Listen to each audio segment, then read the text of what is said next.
Labdien visiem! Es ceru, ka jums vēl pēc šī lielās informācijas daudzuma smadzenes būs spējīgas uztvert arī manu prezentāciju, bet rēķinoties ar to, ko jums šodien jau vajadzēja noklausīties, un rēķinoties arī ar auditoriju, kur, kā es redzēju, ir ļoti atšķirīga, jo šeit ir gan augsta līmeņa profesionāļi, kuri jomā darbojas jau ilglaicīgi un kuriem ir savas laboratorijas un eksperti, gan arī tādi, kuri ir šajā biznesā pašā sākuma ceļā. Es vēlējos šo prezentāciju padarīt mazliet atraktīvāku, ņemot vērā arī to, kad salīdzinot pagājušā gada prezentētos datus, tie pārāk daudz neatšķīrās arī ar to, ko mēs gribētu jums teikt jau arī šodien, es domāju par kontrolas datiem. Un līdz ar to man prezentācija vairāk būs šodien ar tēmu kosmētika, mītu un realitāte.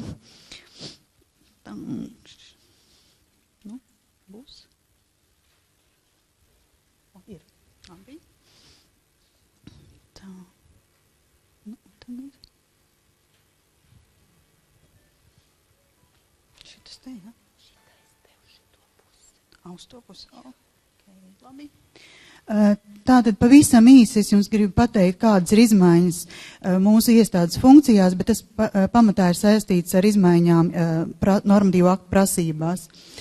Tad apstāšos pie biežāk uzdotiem jautājumiem, bet tā būs tā tēma kosmētika, mīti un realitāte. Un arī tieši pie šī jautājuma gribu sākt ražot kosmētiku, kas man ir jādara. Pie lomām izplatīšanas ķēdē es apstāšos ļoti īsi, ņemot vērā, ka par to jau runāja vairāki runātāji. Un tad tātad kontroles rezultāti un mūsu šī gada novērojumi un secinājumi. Tātad, kā jau jūs dzirdējāt, mums vairs nav šī te funkcija, mēs nepieņemam vairs paziņojumus par kosmētikas līdzekļu izvietošanu tirgū, toties turpmāk mūsu iestādē būs jāpaņem paziņojumi par būtiski nevēlamu ietekmi, un arī mums jau ir oficiāli ar normatīvo aktu uzticēts izsniegt brīvās tirdzniecības certifikātus. Šeit esmu mazliet neprecīzi attēlojusi sadalījumu mūsu iestādē. Tātad ir divas nodaļas, kuras darbojas kosmētikas jomā. Es esmu vēl atstājusi kontrolas pārvaldi, kura šobrīd kā tāda nav, jo katra kontrolas nodaļa šobrīd ir tiešā veidā pakļauta iestādes vadītājam. Taču vienkārši es to atstāju, lai jums būtu vieglāk izprast, kad ir divas nodaļas ar dažādām funkcijām. Viena, kur reāli veids inspekcijas jūsu uzņēmumos, un otra iestāde, otra nodaļa, kurai ir uzticēta nacionālās kompetentās iestādes funkcija. Tātad mums ir jāsniedz atbalsts ne tikai inspektoriem, bet jāsniedz atbalsts arī jums un jācenšas saprast jūsu vajadzības, kā arī sadarbojoties kopā ar Eiropas komisiju un ar mūsu atbildīgo ministriju, jānosaka uzraudzības prioritātes. Un tās divas jaunās funkcijas, tās arī būs mūsu nodaļas kompetencē. Tātad biežāk uzdotie jautājumi. Jāsaka tā, ka mums tiešām ir liels prieks, kad, lai ar tas nav viegli, mēs ļoti daudz jautājumu saņemam no uzņēmējiem, kas vēlas uzsākt šo te biznesu. Un dažkārt uz šādiem jautājumiem sagatavot atbildes ir grūtāk nekā tad, kad mums uzdod augstas klases profesionāli jautājumu, kur jau iet runa par kādu konkrēta panta interpretāciju. Bet pirmā lieta, kura bieži vien tiek jaukta un kuru jauc arī profesionāļi, un kas mums sagādā problēmas, sagatavojot atbildi, jo mums jāmēģina no konteksta saprast, par ko tad īsti iet runa. Un es gribu vēlreiz atgādināt, ka kosmētikas līdzekļiem nav reģistrācija, kā tas tiek traktēts un kā to tulko Eiropas normatīvie akti. Tātad kosmētikas līdzekļu atbilstību prasībām, kosmētikas līdzekļus drošumu, drošumu neizvērtē neviena valsts iestāde un nedod apstiprinājumu, ka šis produkts atbilst prasībām. Tātad pilna atbildība par kosmētikas līdzekļu drošumu gulstas uz kosmētikas līdzekļu ražotāja un zināmā mērā arī importētāja pleciem. Un tad, kad jūs paši pārliecināti, ka viss ir kārtībā, tikai tad jūs paziņojat par šī produkta izvietošanu tirgu. Mums diezgan daudz pēdējā laikā mēs saņemam šādu jautājumu. Kas man jādara? Gribu sākt ražot kosmētiku, un mums ir grūti saprast, ko īsti šis topošais biznesmenis vēlas, jo, diemžēl, mūsu iestādē nav kompetents personas, lai pateiktu, kādā valsts vai pašvaldības iestādē jums ir jāgriežas, lai reģistrētu savu uzņēmumu, vai kādi ir biznesa pamati. Tātad vienīgais, ko mēs jums varam sniegt, tas ir sniegt atbalstu, orientēties tajos normatīvajos aktos, kas nosaka drošuma prasības, un arī sniegt informāciju par pieejamām vadlīnijām, un kādreiz arī, ja nav saprotams, ko īsti normatīvais akts saka, tad sniegt šo paskaidrojumu. Tāpatās arī es gribu jums vērst uzmanību, kad, diemžēl, inspekcija jūsu vietā produkta drošumu nevar novērtēt un arī to nedarīs. Tātad jums pašiem ir jāsavāc visa nepieciešamā informācija un vai nu jāmeklē atbalsts, ja jums pašiem nav zināšanas, vai tiešām tas jādara pašiem.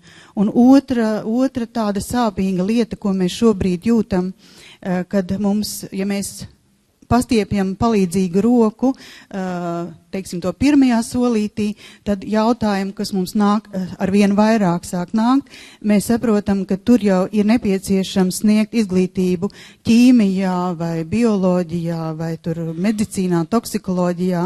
Jā, mums visiem nodaļā strādājošajiem šāda izglītība ir, bet mēs esam to mācījušies 6, 7 un varbūt pat vairākus gadus.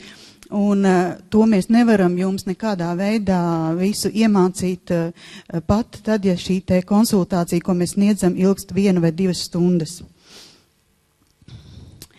Līdz ar to vienīgais, ko mēs tādu mazos pieturas punktus, ko jums varam ieteikt, ir iepazīties vispirms, jūs sākat ar šīm te drošuma prasībām, lai jūs saprastu, kādi riski ir tam produktam, ko jūs gatavojaties ražot, tad noskaidrot visu nepieciešamo informāciju par tām vielām, ko jūs gatavojaties izmantot, vai tur gadījumā nav kādi ierobežojumi aizliegumi, tad, kā jau iepriekš minēja, aprakstīt ražošanas procesu, paskatīties, kur būs kritiskie punkti, kur jums var būt rasties kāds piesārņojums vai kādas citas lietas, kas var ietekmēt produktu kvalitāti un arī drošumu.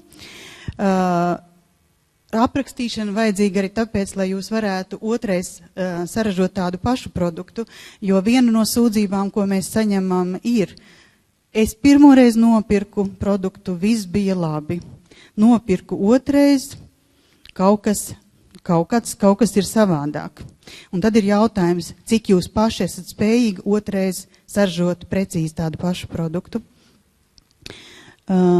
Kad, kā jau arī vairāk kārt tik minēts, ir jākontrolē ražošanas process, gala produkts, un es jums to visu silti iesaku dokumentēt, kaut vai tā iemesla dēļ, ja būs par jūsu produktu sūdzības, ja jūs paši būsiet kontrolējuši, būsiet pierakstījuši, atnāks jums pārbaudošā institūcija.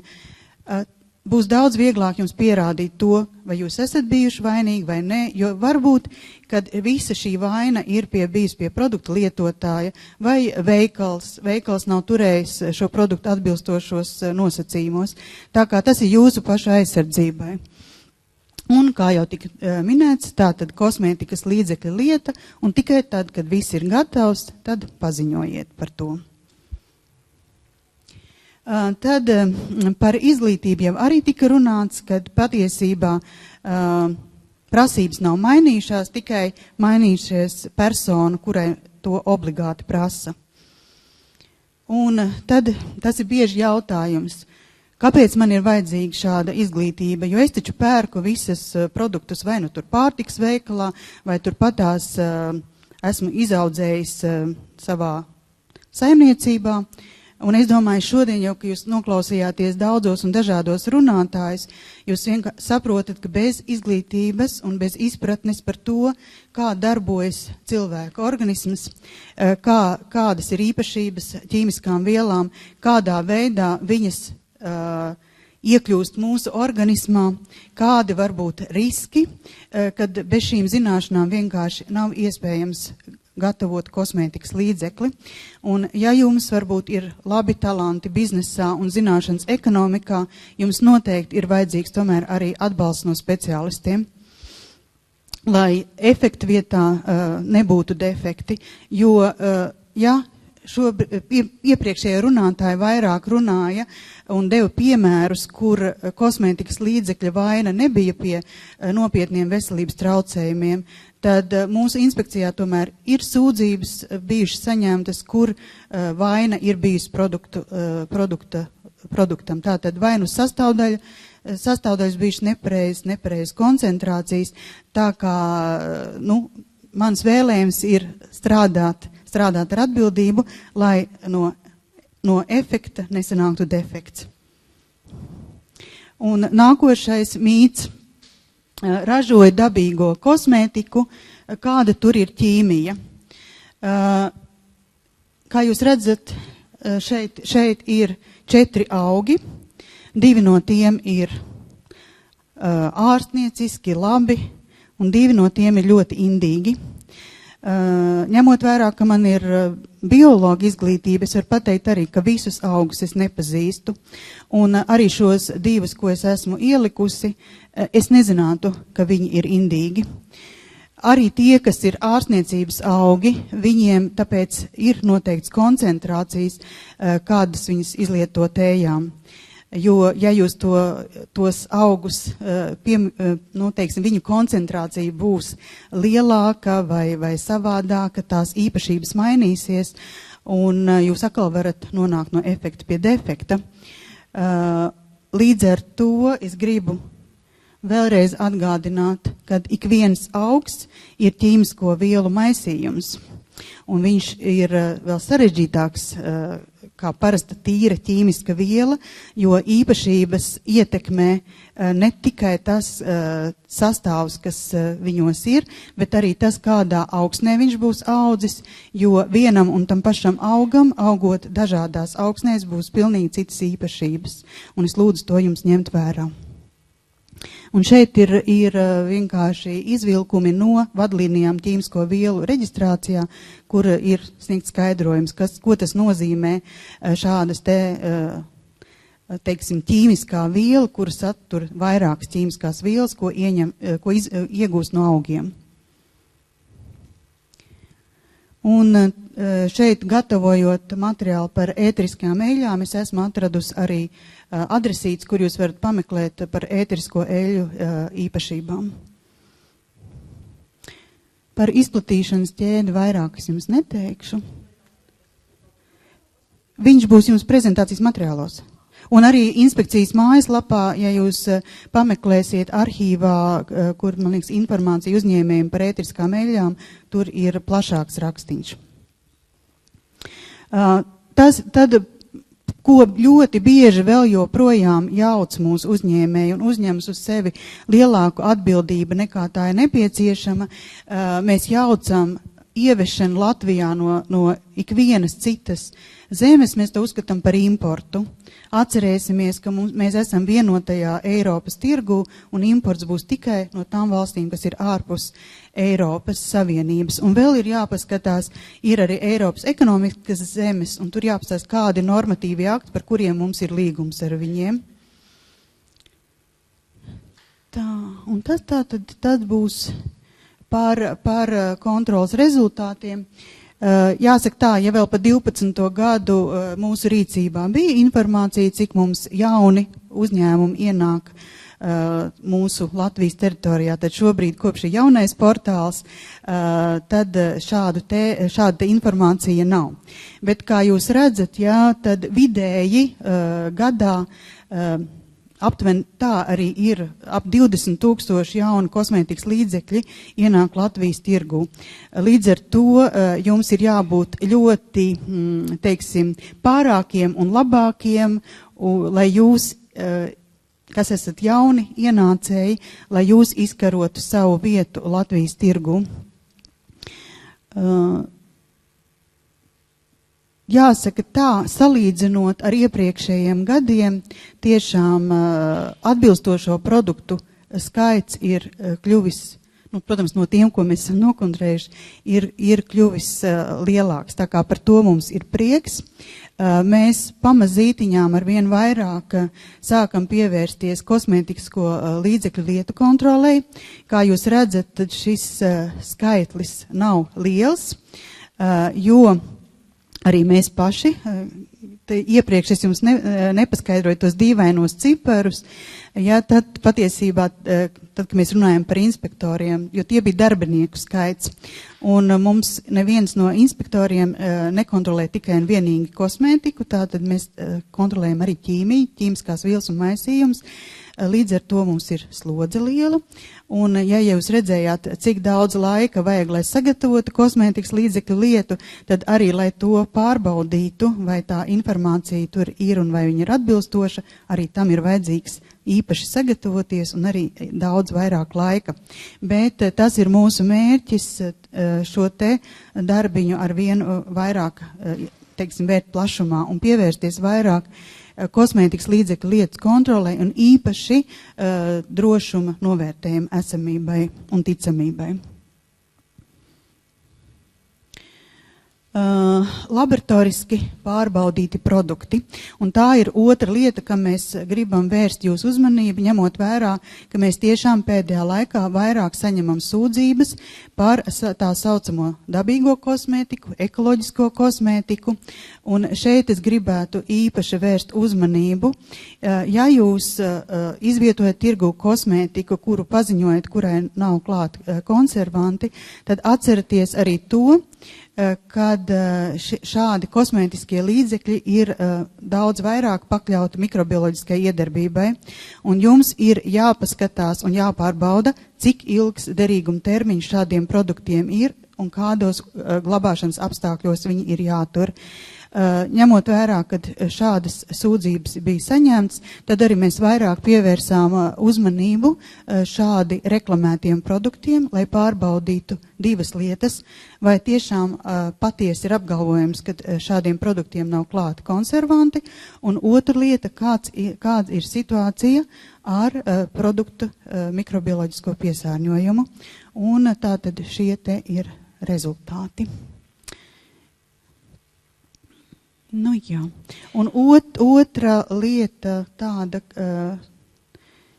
kā mēs gribēju vērst uzmanību, un tātad tas, protams, ir pakalpojums, kas šobrīd ir ļoti modē, tā ir matu taisnošana, un šim piemēram es gribētu pievērst uzmanību par to, kā notiek sadarbības starp Eiropas Savienības uzraudzības iestādēm, jo par to, kad šāda veida produkts, kurš satur formaldehīdu un ir kaitīgs veselībai, pirmo norādi mēs saņēmām no īrijas kolēģiem, kad Latvijā tiek ievests produkts un izplatīts visā Eiropas Savienībā.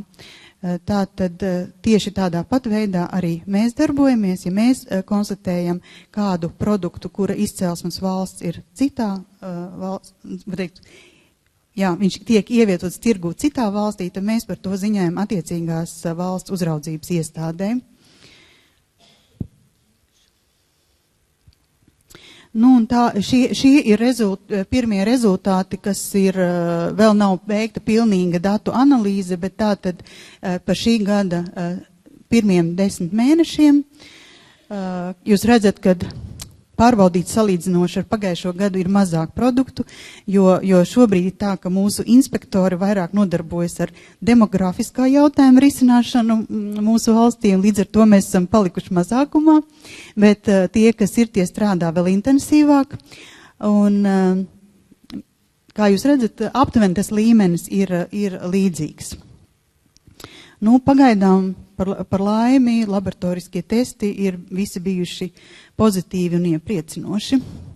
Toties šobrīd, kā jūs zinat, mums ir aktīvi valsts rūpējas par to, lai mūsu jaunā paudze un arī citi cilvēki nelietotu vielas, kas nodara lielu kaitējumu viņu veselībai, un šī gadījumā tas būtu arī alkohola saturošie produkti, un mums jau ir vairāk kārt nācies apturēt šāda veida produktus, kuri it kā paziņoti kā kosmētikas līdzeklis, bet tik ļoti atgādina pārtikas iepakojumu, un ja vēl veikalos tiek turēti blakus pārtikas iepakojumam, tad tiek sajaukti ar atsvaidzinošiem dzērieniem, bet patiesībā viņi satur 60% un vairāk spirtu. Tā kā šādi produktu izplatīšana tiek apturēta. Jā, un tad ir tas tāds aktuāla tēma, ko mēs šobrīd, pie kuras mēs darbojamies, tā ir zobu balināšanas līdzekļu kontrole un pārbaude. Bet par to mēs droši vien stāstīsim vairāk nākošā gadā.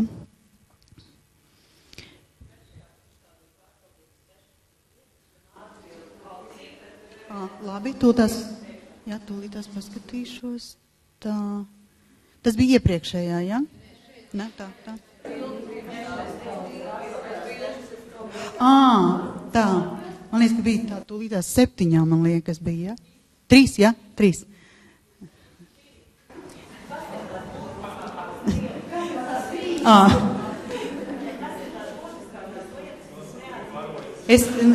Varoņus mēs nenosauksim, bet var Ļena pateikt tieši par šī, es zinu par pagājušo gadu. Kas ir būtiskākie pārkāpumi? Būtiskās neatbilstības?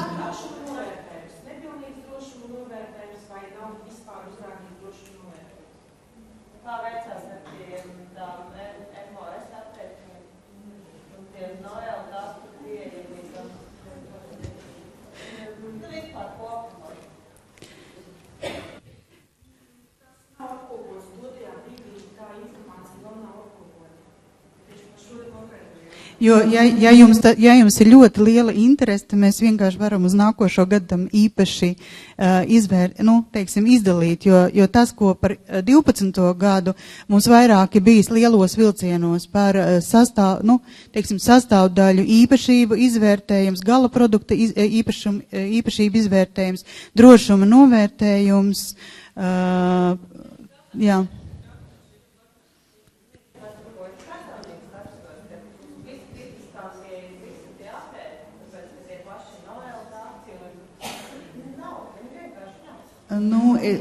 Es neesmu tieši par ar Noel datiem.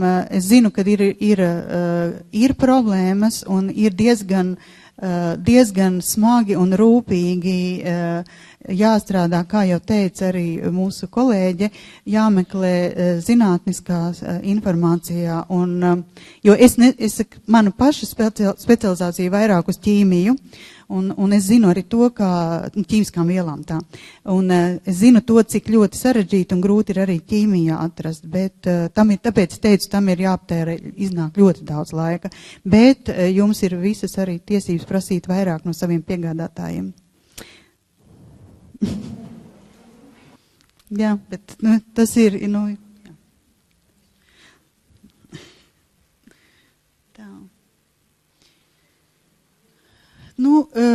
šī bilde praktiski nav mainīsies kopš pagājušā gada, tāpēc es par to īpaši nerunāšu.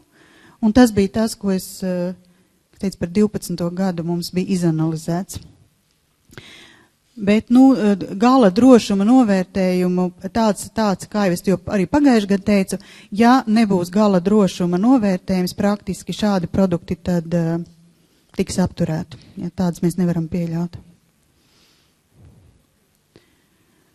Un šogad izskatīti RAPEX ziņojumi tādi, kur mēs veicām kontroli, ir mazāk, tātad ir 8, bet konkrēti viens produkts tika no šī ziņojuma atrasts mūsu tirgu, un tātad šāda produkta izplatība tika apturēta. Un kā jau iepriekš minēju, par vienu mēs paziņojām RAPEX sistēmā. Tā kā jūs jau visi zinat, ir notikuši daudz pārmaiņu, kas jāņem vērā. Arī mums kā inspektoriem ir šobrīd ļoti daudz jāmācās. Un kā mums tā informācija bija, es varu tikai jūs iedrošināt, nevienmēr var palīdzēt, jo es zinu, ka biznesam ir divas puses, ir augstvērtīga un bagāta informācija un arī cena, bet tiešām mēģināt pēc iespējas vairāk informāciju dabūt no saviem piegādātājiem. Un, jā, acīm redzot, ja pašiem nav kompetences, tad ir jāmeklē šī kompetence no malas, palīdzību, kā izmantot to informāciju, kas jums ir jau pieejama, un kā veikt šo te novērtējumu. Jā, un tas, kā jau es iepriekš minēju, arī ir jāpārbauda, cik ilgi jūsu produkts var stāvēt plauktā un ir drošs un kvalitatīvs. Tas, man liekas, arī būs viss.